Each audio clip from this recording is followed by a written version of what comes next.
With publication design, I'm going to review the first assignment for the interior book design, and it's really the research process.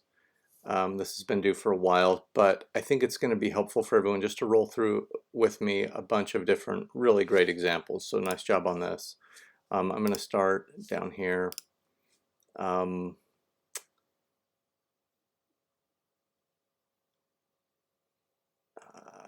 And I'm just going to kind of flip through them. I may make some comments on some of these, but mostly it's just to get a good idea. And all of these have a really strong grid going on in the background.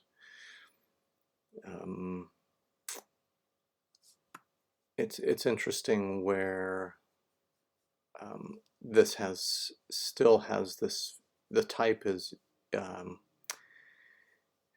in helping this elevation of the illustration still continue upward. So why did they put it here? Well, there's this really lovely line happening.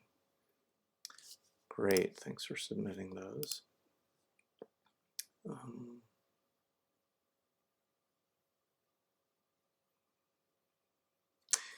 This one's really interesting. So you can see the grid.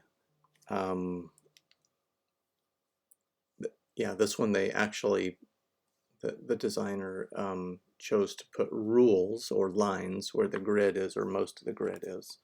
And that seems that works pretty nicely many times. Look at this interesting grid where the gutter is wide open and the side margins. It really gives a different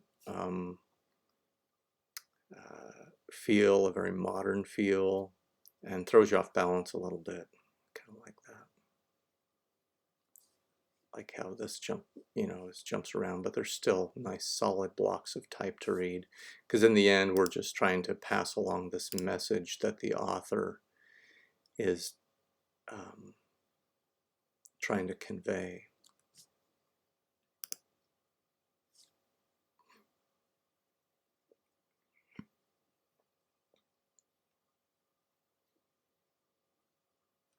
This is really nice, isn't it? As you back up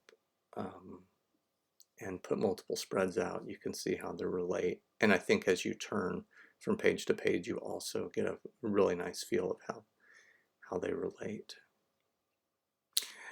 Notice the grid here where it ends, and then where this really critical line happens, it's on the same line. So use images to help strengthen your grid.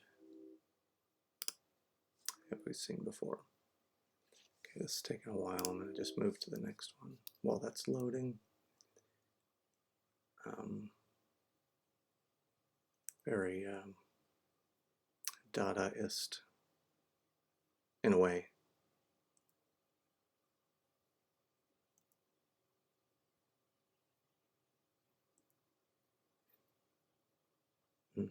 Interesting textures, right? Now, I'm just going to mention this,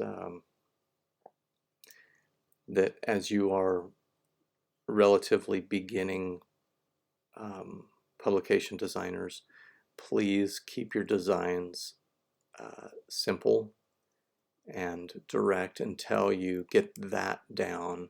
Then you can begin like branching out, I feel. That's my advice, and I've seen that successfully be a good and I'm not saying that this is too far out there. I think you can lay things like this out. Just don't go crazy, because you're trying to pass on a message rather than say, hey, look at me, I'm a designer. Okay, these are packed in here, kind of hard to see.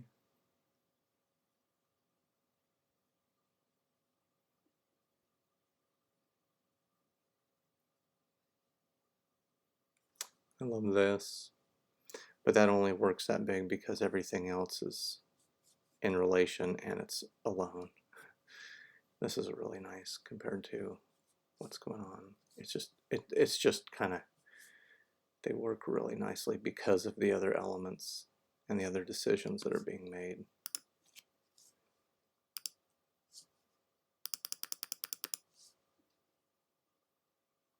It looks like that goes with the previous one we've seen.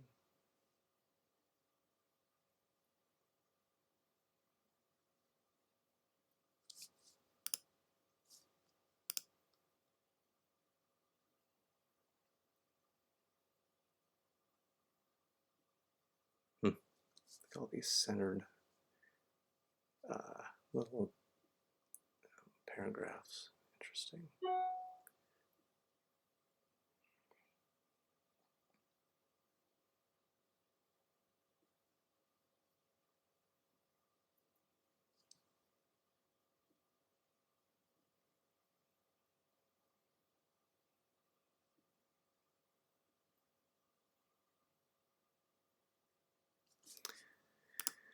Nice stuff. Yeah, this is all really, really valuable. Interesting, this.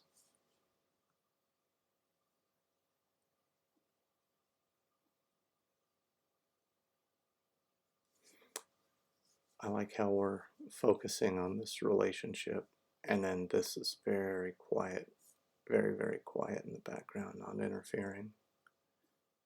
Wow, that's really fun. Nice use of an illustration and type that ties in. So this is a great tie-in between this illustration, this graphic chapter heading, and then to the text.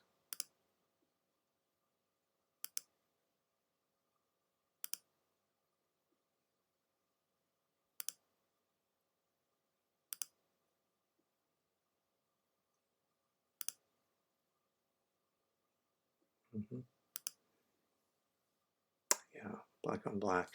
So just using like either a rich black or a varnish helps that happen on an uncoated black paper.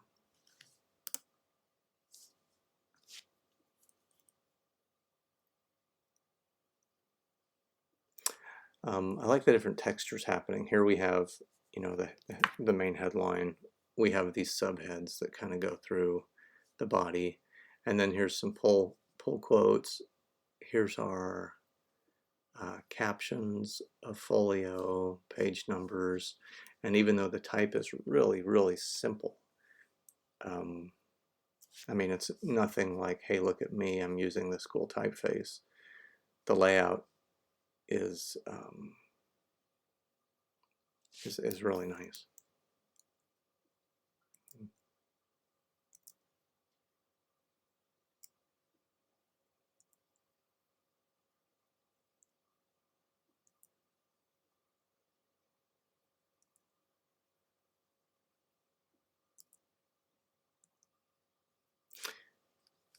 Yeah, so cool.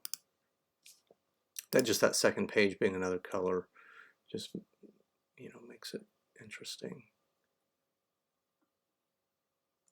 One thing to be aware of, and maybe that crossing this gutter is usually a no-no, unless your type is large enough where it can handle it. I mean, if this C or I gets sucked up into the gutter so much that you can't read it, you still know what the word is. Where if there's some like smaller type, you never see a paragraph or body type running across the middle because just legibility issues.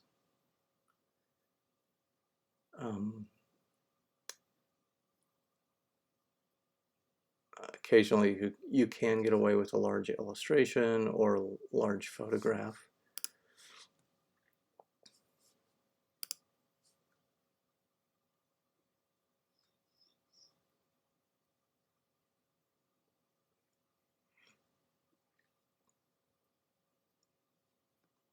It's just all illustration. It's not really page layout, right? Yeah, that's nice. Yeah, like these are in water and kind of floating.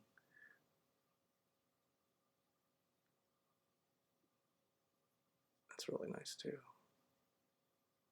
Whether it's a poster or a book cover, it's the same thing.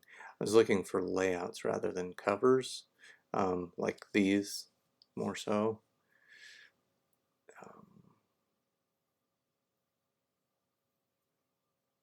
Because that's 99% of what you do as a,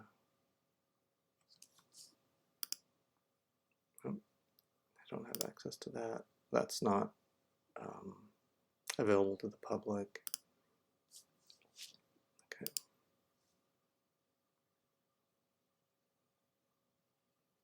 Yeah, these are nice. There's one that crosses the gutter there, but it's great. It's fine. Works so well, and it's good to kind of understand how it can do that because it's a large photograph rather than a small one or small type.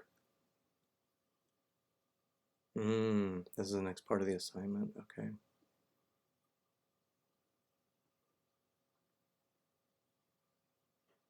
Well, we'll get to that